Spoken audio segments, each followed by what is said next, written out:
One little jerk off after another, running and ruining countries around the world. It's a crime syndicate that people call a government. And I believe that Netanyahu will do everything he can to ramp up war against Iran. Saudi Arabia, Qatar, United Arab Emirates, they all got lockjaw, every one of them, not doing a damn thing to stop the slaughter. It's all about the bottom line. They're only interested in making money. There's going to be a false flag event. They're going to make up some crap to keep escalating the war. Israel says if they lose, they go nuclear. And that's my greatest concern. The United States and or Israel go to war against Iran, you're going to see oil prices spike to about $120 a barrel. Gold could easily go to $4,000 to $5,000 an ounce this year. I've been at this for 45 years. I've never seen a time like this. Never. World War III is already happening. This is a house of cards, and it is in the process of collapsing right now. You're going to see an economic crash, the likes of which we've never seen. Hi folks, Canadian Prepper here. Today I'm with a man who needs no introduction whatsoever. Gerald Celente, renowned trends forecaster and publisher of the Trends Journal. He's a pioneer in tracking global socioeconomic affairs and geopolitical shifts. His bold predictions and sharp insights have made him a leading voice in future trend analysis. And I was just thumbing through the latest Trends Journal with the Hope-a-dope on the cover. And what I really like about the Trends Journal, I'm a guy, there's just so much information coming in 24/7 nowadays. What I like about this, it's a 236-page comprehensive guide to everything that's going on in the world. But the way you have it organized, you have all of your trend forecasts in red. So a guy like me who already has the data, if I just want to go and see, okay, what's Gerald's take on what's coming, I can just go for every section. There's a nice write-up in red that explains what your forecast is going to be. And so I can't even remember the last time I had you on. It was probably a few months ago. Now gold is touching $3,500. Things are getting crazy. We got new wars starting. Gerald, what's on your mind today? Oh, there's so much. I mean, now the India-Pakistan war is heating up. Yemen's retaliating against, they keep going on back and forth with Israel after Israel bombed the airport in Yemen, blew up a couple of planes and caused hundreds of millions of dollars worth of damage. And then there's the economic issues, what's going on. And here's something that not in the media at all. Two things. We talked about gold prices. Go to the toilet paper record. They call themselves a paper record, the New York Times or the World Crap Journal. Nothing about gold. Rarely an article about why gold prices are spiking. Mm-hmm. And I've been at this for 45 years. One of my books, Trend Tracking, far better than Megatrends Time magazine, 1989. I began buying gold in 1978. I think it was $163, $183 an ounce. I've been following gold since then. Never before have I seen a takeoff like what's going on now. And the reason being is the geopolitical uncertainty and the economic uncertainty. So going back to, what's going on in the gold world, what's your favorite war? I mean, they're talking about it, ramping up the war against Israel is against Iran. Oh, by the way, as we go on the air, Israel just bombed Lebanon. Oh, they just killed, according to Haaretz, the Israeli newspaper, about over 100 people yesterday in Gaza. And now they say they're going to take over the whole place. So this thing is going to keep ramping up. And have you ever seen throughout your career them being so quiet about the price of gold in the mainstream media? Because we're not hearing anything about it. No, never before. It used to be news. It's not news because it's saying how bad things are. And again, let's take in tracking trends, you make connections between different fields. And one of our sayings is opportunity misses those who view the world through the eyes of their profession. So the people in the economic world know very little about what's going on geopolitically. So they just put this little clown boy in, this Mertz clown over there in Germany. Oh, Mertz, what was his last job? Oh, he worked for BlackRock. He worked for BlackRock, and now the guy's playing chancellor. A little piece of nothing. Oh, yeah, that guy. What is he going to do? We need $1 trillion to build up our defense because we got to stop them Russians. If we don't stop them Russians, they're going to take over all of Europe. I'm not making this up. That's the crap spewing out of the mouth of this ballless little boy. Oh, Germany. Oh, third largest economy in the world. In a recession for 2 years, entering into another one. Again, tracking trends is the understanding of where we are, how we got here, where we're going. Let's go back to 2019, before the COVID war began. Germany was that far away from recession. Now, you're going to spend $1 trillion? Oh, these are the Germans, World War II, Operation Barbarossa, killed what, over 25 million Russians? According to John F. Kennedy's speech at American University in June of 1963. No nation suffered more than the Soviet Union. They lost their farms, their factories, and their homes, the equivalent of Chicago to the East Coast. And he said over 20 million were killed. And you're telling me, Mertz, that you're worried about the Russians invading Europe? Oh, and the Nordic countries building up their military. When all else fails, they take you to war. The Pakistan-India war ramping up. They're ramping up the war going. They're going to keep. Oh, what happened a couple of days ago? Oh, Ukraine bombed deeper into Russia. Oh, yeah, that's not news. Don't talk about it. Yeah. 550 drones, and there wasn't one news story about it. These are 550 drones flying deep into Russia. While MERS is pledging to increase military aid to Ukraine, and apparently Trump has now given up on trying to mediate a deal. What a surprise. Hey, you elect me, I'm going to end the war in 24 hours, okay? Hey, now that I'm elected, that war's going to end before I take office, okay? How about I'm full of shit all the time? I'm the leader of the presidential reality show. I've been playing this game for years. I mean, how can anybody swallow the crap coming out of these jerks' mouths? And it's one country after another. How about that little guy over there in France with a pecker the size of this, if he has one at all, Macron? How about that little nobody boy of nothing, Starmer, over there in the UK? How about throwing an F, a U, and a C in that UK too, all right? One little jerk off after another, running and ruining countries around the world, and roll out the red carpet for when they show up. And don't forget to put all those little boys in their costumes to salute them. All right? What do you think is going to happen, in and around May 9th? We have a Victory Day parade happening in Russia. There's been a lot of threats made. There doesn't seem to be any mention of this by the Trump administration. We haven't heard any comments. Who knows? Maybe he'll tweet out something. But it appears as though they're leaving it to the Ukrainians now to do whatever they want to provoke the Russians, which seems crazy to me. Like, there's so many ways that Trump could get out of this. But for some reason, they're hanging on. Now, we understand that it's all one, club that we're not in. But how is it that they still have political capital when they've made all these promises and none of them are being met? They lie their way into office all the time. By the way, I began my career working on major political campaigns in Westchester County, which is the richest county in America, back in the 70s when I used to do that.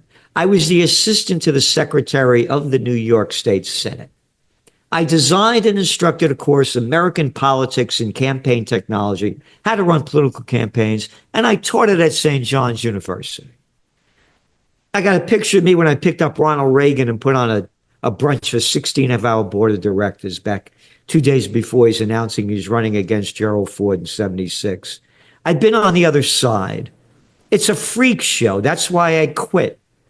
They're ballless, gutless little boys and girls, and they're telling us what to do. So you're asking, well, how can they get away with it? It's what they're doing everywhere. It's called the political system. And it's a crime syndicate that people call a government. Did you have any forecasts? I know it's a little early on and it's such a fluid situation. Do you have any forecasts with respect to the India-Pakistan escalation? It's a guessing game. But look how it's ramping up, and they're both nuclear. They have over, I forget how many nuclear weapons each of them have. 70, 80, whatever. 170, I forgot the exact number. This is crazy crap. Again, when all else fails, they take you to war. Look how this, that's all this is. And it's one country after another. People forget what happened in Israel. Again, not my language, the language of Isaac Herzog, the president of Israel. There was a civil war going on in Israel before the Hamas attack on prior to October 7th. There was a civil war. There were 39 weeks of people taking to the streets against Netanyahu for his Judicial Reform Act, which basically said, doing away with the justice system and we'll be in charge. 39 weeks of protest, not my language, the language of the president of Israel. There was a civil war going on. Everybody forgot about it. Mm-hmm. That when all else fails, they take you to war. The global economy's failing. Hey, how about those oil prices, huh? Oh, they're tanking. Wonder why? Oh, because demand is way down? And OPEC needs the money so badly that they're increasing production as demand is going down, which shows you how bad it is. All right, guys, so as some of you know, Canadian Prepper is a fully independent channel. We don't have sponsors and we're beholden to nobody. You can help support us by supporting yourself by gearing up at CanadianPreparedness.com. I know that in an emergency, having the right gear can make all the difference. This is why I've tested and curated the best preparedness products on the market so that you can be confident and ready for whatever comes your way. Now, back to the video. It seems as though there's some dispute around the incident that preceded the flare-up in hostilities in India and Pakistan. The Pakistanis are saying that this was possibly a false flag, and so it doesn't seem like that it would be sufficient justification to bring two nations to the brink of nuclear war, even if it was, a legitimate terrorist incident. It seems as though there's a bigger force behind this conflict, which is now seemingly ramping up as Pakistan targets Indian airports. Just today, the most recent news is that they were targeting an S-400 system. So it seems like there's bigger forces at play here. And I don't know enough about that situation, but I agree with you that it's coincidental that an hour after Trump just made an off-the-cuff remark about how they're pulling out of Yemen, and perhaps you have some thoughts on that, all of a sudden a war with Pakistan and India starts. Like literally in the same the same day. That's so crazy. Again, as you said, Pakistan says they had nothing to do with this. And is that a reason why you attack? There has to be other reasons going. And again, this has been going on back and forth for decades. I guess since the UK left there, 1947? When they were running, they killed over 400 million people in India died during India's, the UK's occupation of it for almost 100 years. And that's the other thing. They call the government His Majesty the King. A bunch of murderers. If they were Italian, they call them the mafia. And look how they dress up in their little clown uniforms, a little damn Hollywood Halloween freak, dressed up with a little crown and all the little shit on them, and the people kiss your ring and bow down. A murderous gang. One murderous gang after another. They destroyed the place. This has been going on, and again, because of all these wars going on, and these are the repercussions. Look what's going on in Israel. The people running, you're an anti-Semite? These aren't Semites. Semites are from the Mesopotamia region. What's Netanyahu's real name? Oh, Milikowski? From what, Poland? They're not Semites. Semites are the people in the Mesopotamia region. These are foreign people coming in, ramping up wars. They're out of their mind freaks. So you don't know where it's going, but this is dangerous. And again, going back to Yemen, they're saying there's no deal. They're saying they never signed a deal. And they're saying that America's pulling out because Yemen was shooting down they knocked off a couple of jets. They said he fell off the Franklin, the ship, the Truman ship or whatever, and knocking out drones and one thing after another. America hasn't won a war since World War II. Longest war in American history, Afghan. Couldn't beat them. Couldn't beat, Vietnam. They just celebrated the 50th year of the end of the war. Killed over, almost 4 million Vietnamese. Flooded the place with Agent Orange. And they're crazy people. Yeah, it seems as though my thoughts on that are that maybe Trump is just trying to bring some sort of detente while he goes there for his trip because he's supposed to make a big announcement in the Middle East. Do you have any thoughts on what that might be? Yeah. What is he going to build a new Trump Tower in which country? Look at all of what's going on. They're building one after another. One after another. Again, we write we put the facts down in the Trends Journal. We said crypto is going to explode when the Trump team came in. Hey, look at all the people in crypto. His son going over there, one after another, making up their own meme coins. And it's booming. As we're speaking now, crypto's over 100K. And we said it's going to keep going up because, again, look at his inauguration. Look at all the crypto people in there. Where they give him over $100 million for his campaign and his inauguration, and more dough. As much as I think it's a racket, a person can't deny that there's a reason why BlackRock is buying so much of it, right? Exactly. BlackRock. Can you imagine this shit? BlackRock. Again, BlackRock. The guy that's playing the chancellor, a former BlackRock guy of Germany. Mm-hmm. Yeah. No, so it's definitely a gamble. But we've been saying, considering where it's going, if you're going to gamble in this. If you like to gamble, it's going to keep going up because of the people in it. All they want to do is make money. Bottom line. So you say when Trump's going to the Middle East, it's about the bottom line. Look what his sons are doing out there. Do you think it has something to do with the Saudi Arabian Abraham Accords? I don't know. But again, let's look at this. The only country that's fighting against Israeli genocide, by definition, that's what it are the Yemenis, a small little nothing country. They got all Saudi Arabia, Qatar, United Arab Emirates. They all got lockjaw, every one of them, not doing a damn thing to stop the slaughter. Nothing. So let's go back to in the 1970s, early 1970s, when they put the embargo on stop sending out oil because of Israelis' attack into, I think it was the West Bank back in 1973, and the ramping up of the war. All the Arab countries united, cut off oil. They put an oil embargo on. They're not doing that now. It's all about the bottom line. They're only interested in making money. Do you have any forecast specific to the possibility of a strike against Iranian nuclear facilities? Do you think that's still in play, or do you think that Trump is now reconsidering that? Because the Israelis are making all this noise that, Trump's abandoning us. But that just seems like a bit of a sham discourse.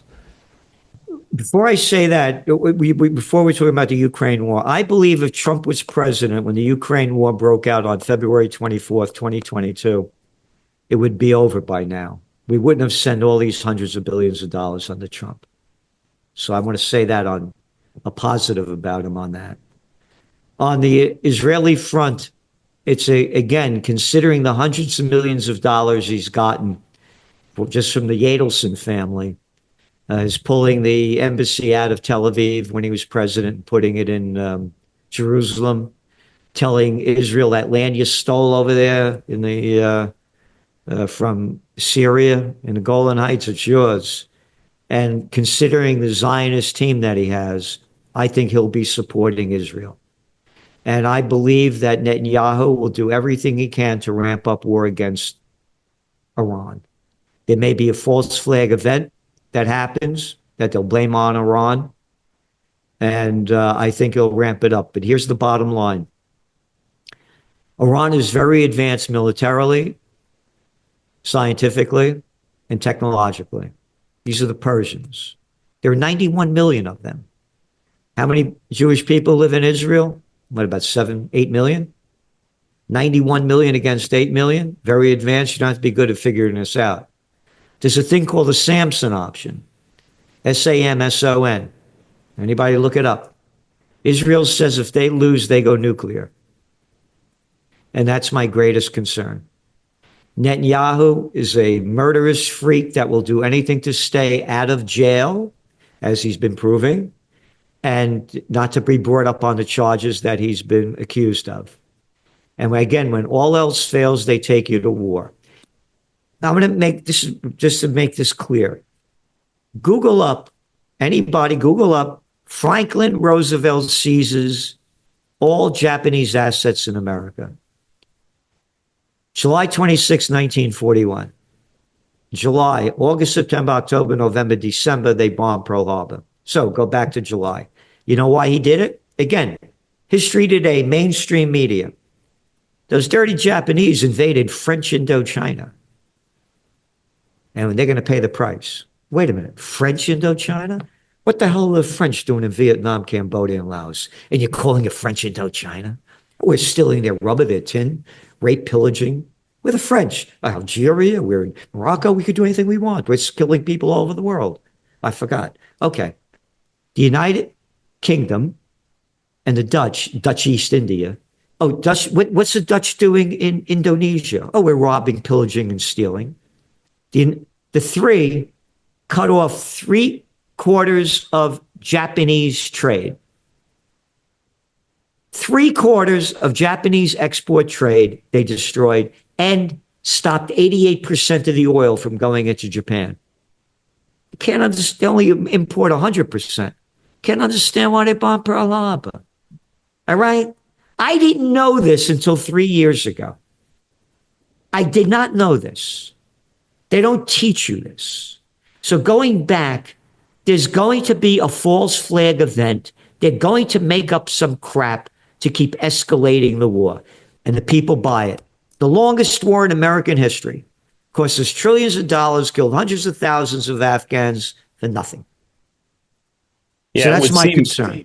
It would seem like if they do genuinely feel that the Americans are going to abandon them, which I highly doubt, they would try to orchestrate something like that if they felt really desperate.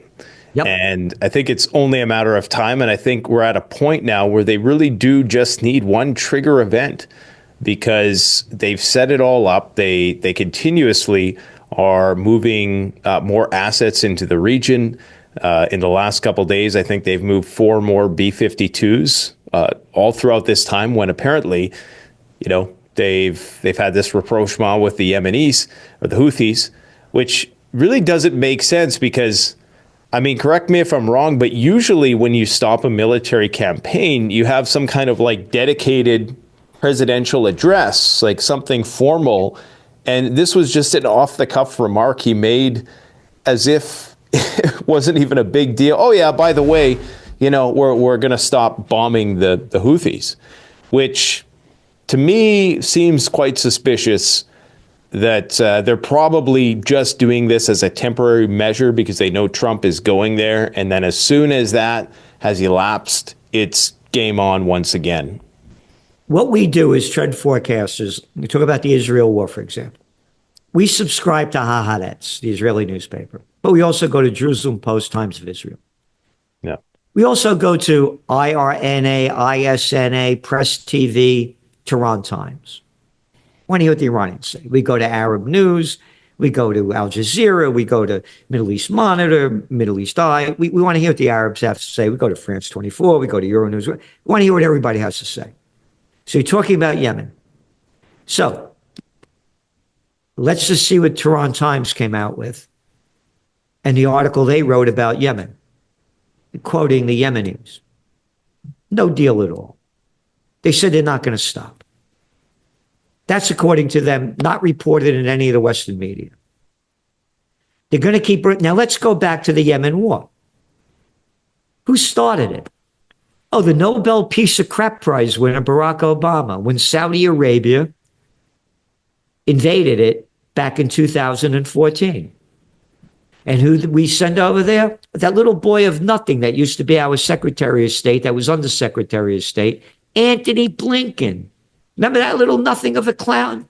My daddy was the ambassador to Hungary. My uncle was an ambassador to Belgium. I went to Dalton. I went to Harvard. A little gutless little clown boy. Oh, him went over to Saudi Arabia. The United States refueling Saudi jets and giving them, quote, intelligence to bomb the hell out of Yemen back then. And we killed over 500,000 Yemenis. Why did Saudi Arabia attack us? Saudi Arabia? Oh, the king? Look at the little costumes they dress up in. Oh, they invented this thing, what, about 1934? The kingdom? The kingdom? Again, they're a mafia. Oh, they wanted the land next to them that the Houthis had. They've been after the Houthis since the Saudi gang was invented. But nobody talks about this. So now going on to what's going on now, they're not going to stop them. And as I said, all the Saudis are interested in is making more money. End of story. How do you figure the Saudis and OPEC dropping their oil prices and flooding the market with oil? I know you say it's because they're desperate for cash, but Don't the Saudis need a $90 price point? In your Trends Journal, you outline how apparently there was some countries who were doing some undercutting, and that is what prompted the price. How long do you think these oil prices can be sustained before it affects the Saudi and Russian economies negatively? It's going to hurt all of them. And but here's the deal. If United States and or Israel go to war against Iran, you're going to see oil prices spike to about $120 a barrel. War breaks out. It happened before. It'll happen again. And that'll crash the global economy and the global equity markets. And another thing very important that they're not talking about, we talked about how they're not talking about gold prices going up. And again, we're very bullish on gold. One of our top trends for 2024 was a golden year for gold. Gold went up nearly 30%. We're very bullish on gold. Gold could easily go to $4,000 to $5,000 an ounce this year. And now going back to, what could happen next that's going to bring down the markets that no one's talking about is a dot-com bust. And that's what we see happening.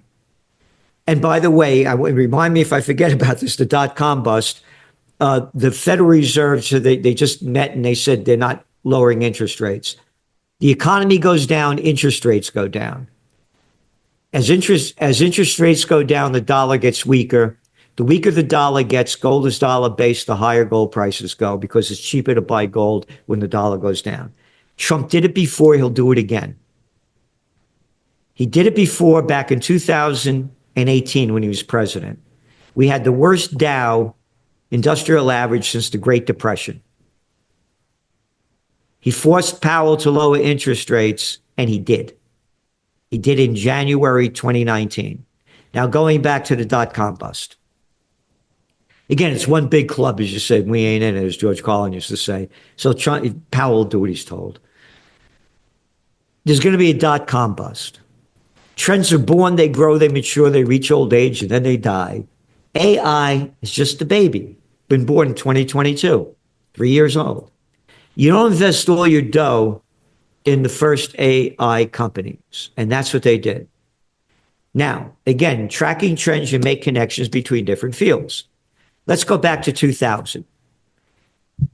This is a T-shirt that I did, by the way, when little Billy Clinton ran for office in 1992 when he ran for president. Beware of Slick Willie. He brought China into the World Trade Organization.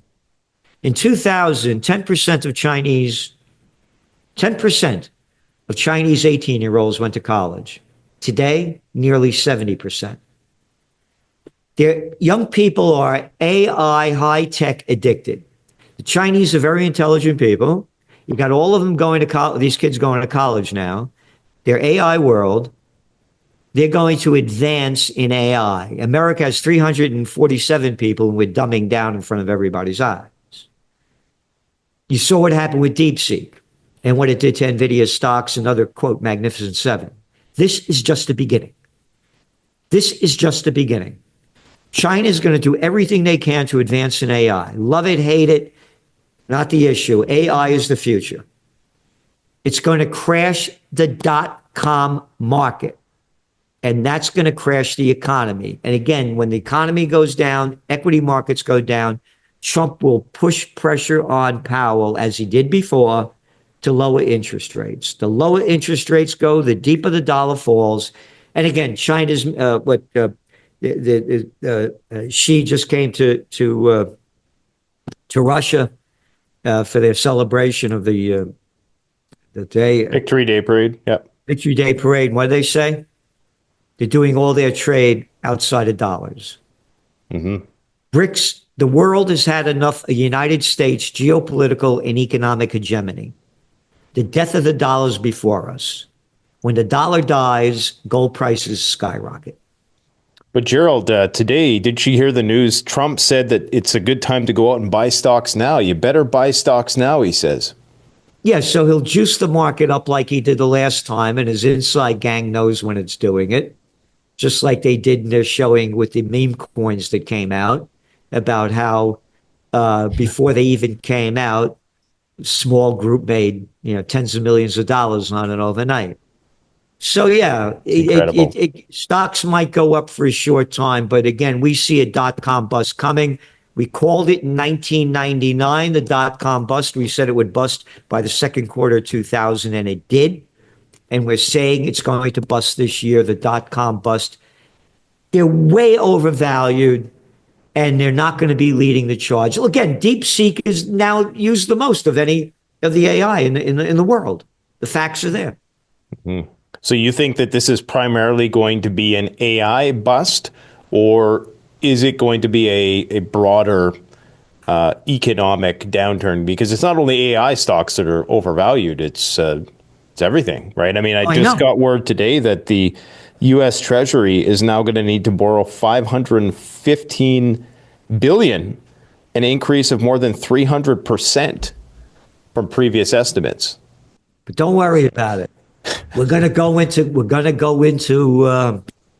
what's that place? Fort Knox. And we're going to see there's a lot of gold in there. And we just raised the price of gold, so we'll be able to cover our deficit. They're going to make up some kind of crap to do this. Again, that's why they may go with a digital coin. They say that we're going to get rid of this dirty dollar, we're going digital, and now we're getting rid of our debt level. They're going to make up any crap. I'll tell you a quick story. When I was a young kid, I was about 17 years old, and I'm the same age as Trump. My father, may rest in peace, he said, I was dating your mother, 1933, and I go over to your grandfather's house. And he's packing up all his gold. I said, what are you doing?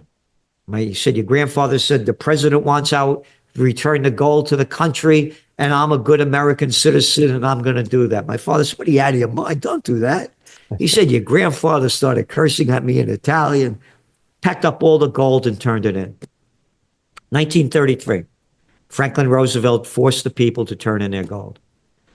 They gave him, I think it was $20.67 an ounce. The next year, they passed the Gold Reserve Act. They increased the price of gold 70% to $35 an ounce.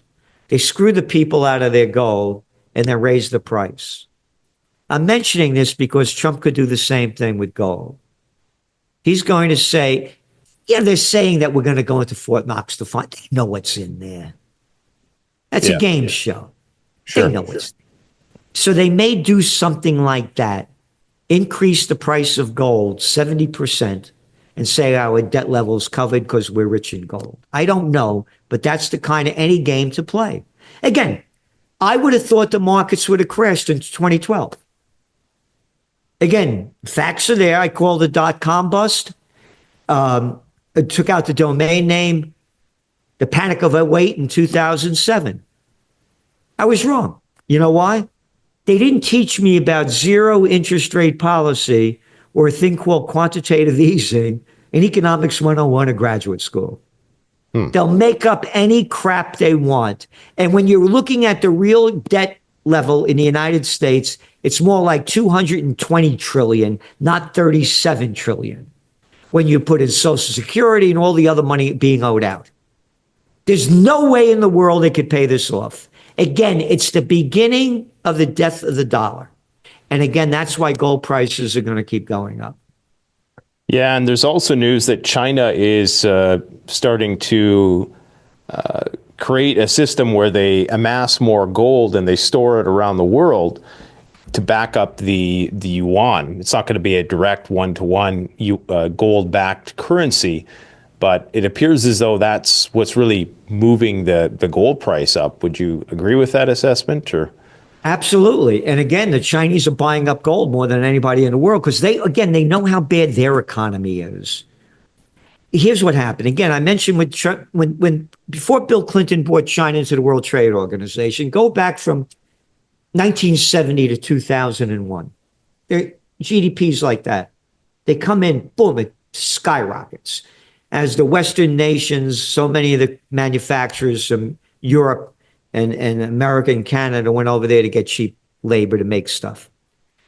Their economy boomed. With every boom, there's a bust, and they way overbuilt in the real estate market. Some 30% of China's GDP is real estate related. They estimate, depending on the numbers you look at, up to almost 90 million vacant apartments. 90 million. You see 60 million, 90 million, whatever. A lot of million. Then they locked down the country for 3 years.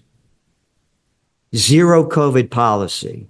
And they really locked it down because Chinese are that really commie country. You can't leave your house. They had cameras. You could not do what they didn't want you to do. They destroyed the economy. The global economy is not recouped from the COVID war. Up where I am over here in the Hudson Valley, 9 o'clock at night, it's dead. Dead. The restaurants used to stop serving at 10. Now they stop serving at 9. Streets are empty.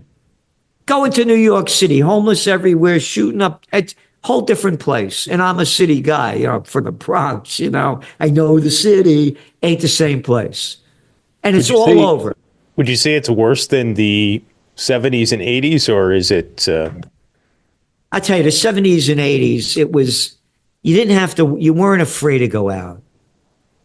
Yeah, I mean, they robbed you. You couldn't leave your radio in your car. They'd steal the radios out of the car. It was wild, but there wasn't the violence going on.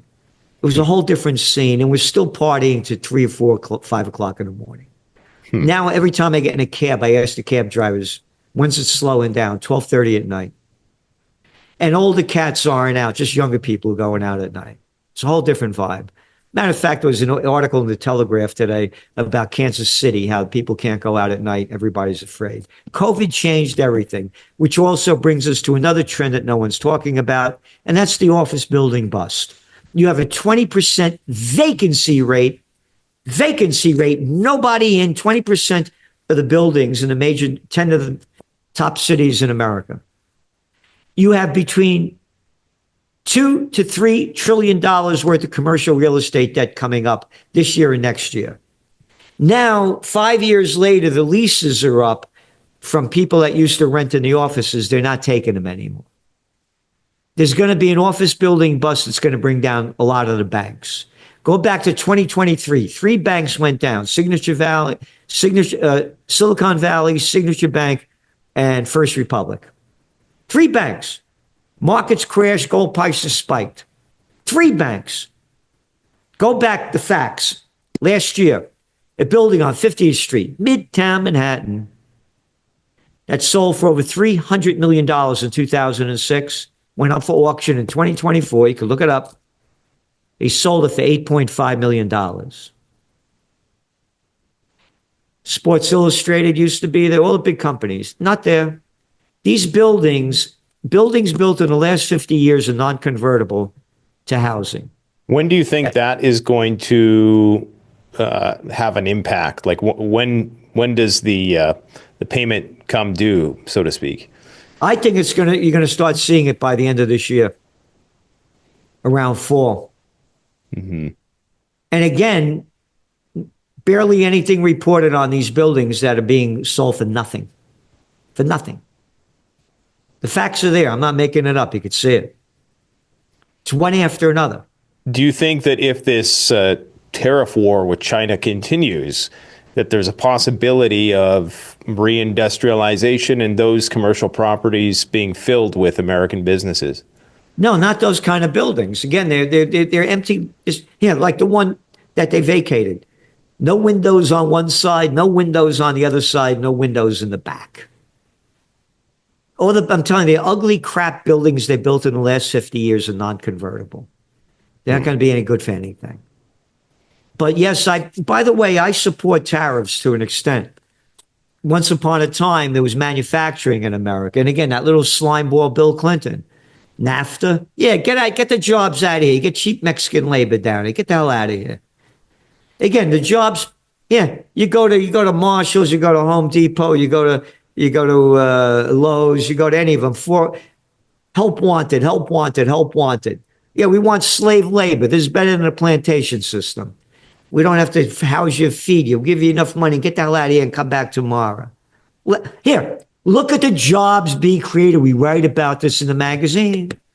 Oh, 177,000 jobs are created. Where? Oh, in the healthcare sector, paying low-paying jobs. Service sector, paying low-paying jobs. Only 11% of America's GDP is manufacturing-based. What is your trend forecast then with respect to whether or not China and the U.S. are going to strike a deal? Do you think these tariffs are going to continue, or do you think that we're in, potentially on the cusp of a new deal with which I don't believe personally, but maybe you have some thoughts on that. It's a guessing game, and it changes all the time. Hey, listen, when I get into office, I'm going to put a 25% tariff on Canada and Mexico. I get into office, hey, I'm Trump. I changed my mind. All right, I'm going to do it February 1st. Hey, February 1st, he put them on. What, February 4th, he took them off? I'm not making this up. He keeps changing the game. You don't know what's going to happen. And it's that uncertainty, which is really what is, regardless, even if he does make some positive moves now, I think the uncertainty and the lack of confidence in any of those decisions that they're going to be enduring is likely going to be enough to see the market top. We believe the markets, they may go up a little bit more, but we see downside. Mm-hmm. It's a negative socioeconomic and geopolitical future. And again, we're very concerned about Israel, Iran, because oil prices will spike and that'll crash the equity markets and the global economy. It does appear that that's where it's heading. I would encourage people to go and check out the Trends Journal. It is very eclectic and heterodox, as you say. You source a variety of different media outlets with conflicting viewpoints. And I think that's what we have to do, right? If we want to find the truth. And that's why I've always appreciated you, Gerald, because there's many people, it seems they just succumb to partisan politics, even the people who are in, or at least were masquerading as truth tellers. They've become grifters. And I can't say the same, to our own detriment. People like ourselves were bucking the trends in the alternative media space. And that doesn't always, people always don't appreciate us when we're saying what they don't want to hear, but typically we're vindicated over time. So I want to thank you for coming on today, and we encourage people to go and check out the Trends Journal. Well, thank you. And again, you have a link for them. Is that correct? Yeah, absolutely. Yeah, so if they put that link in that you have with your name, you get 10% off, and it comes to a grand total of $2.50 a week. It's nothing. And it's from geopolitics to economics to high-tech science to AI to technocracy. You read what you want. It's a magazine. And you can listen to it. It's in different languages. You can read it as a book, or you can print out the PDF. So we're doing everything we can to help the people prepare, prevail, and prosper in these times ahead. I've been at this for 45 years. I've never seen a time like this. Never. Yeah, and I like your artwork, and the sense of humor reminds me of Mad Magazine, only kind of like an alternative media take on Mad Magazine, using that sort of style. So it's it's entertaining to say the least. Oh, thank you. Thanks for coming out, Gerald. And thank you for all that you do. I really appreciate it. Hey, man, we're just trying to get people prepared because, like you, unfortunately, I'm a realist. And at this point in time, I'm a lot more cynical than most. And I think that knowing what we know, we have to be prepared, right? Not only with our gold and our other, more stable assets, but, just food, water, shelter, guns, gear, and a getaway plan, as you always say. As I also say, everybody get in the best shape you can, physically, emotionally, and spiritually, and do something positive every day if you can, and particularly to help those who need it the most. And, I launched Occupy Peace over a decade ago. I have major peace rallies, so I put my money where my heart is. And again, get in the best shape you can, physically, emotionally, and spiritually, because the future's in your hands. So don't drop it. Absolutely. Thank you very much, sir. Thank you. The best way to support this channel is to support yourself by gearing up at CanadianPreparedness.com, where you'll find high-quality survival gear at the best prices, no junk, and no gimmicks. Use discount code PREPPINGGEAR for 10% off. Don't forget, the strong survive, but the prepared thrive. Stay safe.